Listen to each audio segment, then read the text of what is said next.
Hitech సిటీతో ఒక ఆలోచనతో ప్రారంభించి ఈరోజు మీరు చూస్తే హైదరాబాదు ప్రపంచ పటంలో పెట్టాం. సంపద సృష్టిస్తున్నారు. ఎప్పుడు కూడా ఒకటి తెలియదు, మీకు అందరూ అర్థం చేసుకోవాలి. మాటలతో ఆదాయం పెరుగుతుందా తమ్ముళ్ళు అని మిమ్మల్ని అడుగుతున్నా. ఏ నాయకుడికైనా బటన్ నొక్కితే ఆదాయం పెరుగుతుందా, సంపద వస్తుందా? కాదు. పనులు చేస్తే, అభివృద్ధి చేస్తే, దూరదృష్టి ఉంటే ఆదాయం వస్తుంది. అవునా కాదా అని అడుగుతున్నా. ఒక్క విషయం నేను ఒకటి చెప్తున్నా మీ అందరికీ. 2014లో విభజన జరిగింది. మీతో సమానంగా నేను కూడా బాధపడ్డాను. నా ప్రయత్నాలు చేశాను. కానీ ఎవరు వినకుండా రాష్ట్రాన్ని హేతుబద్ధత లేని విభజన చేశారు. అవునా కాదా?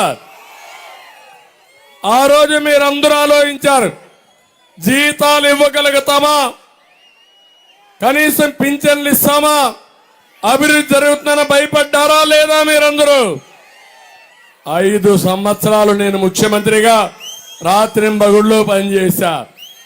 ఒకటే ఆలోచించాను, 40 ఏళ్ళు నన్ను ఆదరించారు. ఆ రోజు నేను హైదరాబాద్ని అభివృద్ధి చేశాను. కానీ అది తెలంగాణకు పోయినప్పుడు అక్కడ తెలుగు జాతికి వెళ్ళింది. ఇక్కడ ఆంధ్రప్రదేశ్లో ఉండే 50% తెలుగు వారిని అభివృద్ధి చేయాలని రాత్రింబగుళ్ళు పనిచేశాను. అవునా కాదా అని అడుగుతున్నా. ఒక అమరావతి, ఒక పోలవరం, ఒక పరిశ్రమలు, ఒక రోడ్లు అన్ని వేశానా లేదా? దానివల్ల ఒక్కసారి సూక్ష్మంగా చెప్తున్నా ఇక్కడ వాళ్ళందరికీ, విభజన జరిగినప్పుడు తెలంగాణకి ఆంధ్రప్రదేశ్కి 35,000 రూపాయలు తలసరి ఆదాయం తక్కువ ఉండేది మంది. అంటే తెలంగాణలో 135 వస్తే మంది 100 రూపాయలే వచ్చేది.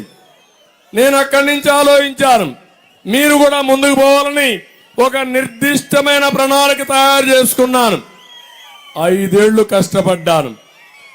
135 నుంచి ఆ వ్యత్యాసం 127కి తగ్గించాను. 2019లో సైకో వచ్చాడు. సైకో వస్తే ఇప్పుడు వ్యత్యాసం చూస్తే 145కి పెరిగిపోయింది. 127 నుంచి 147కి పెంచేశాడు.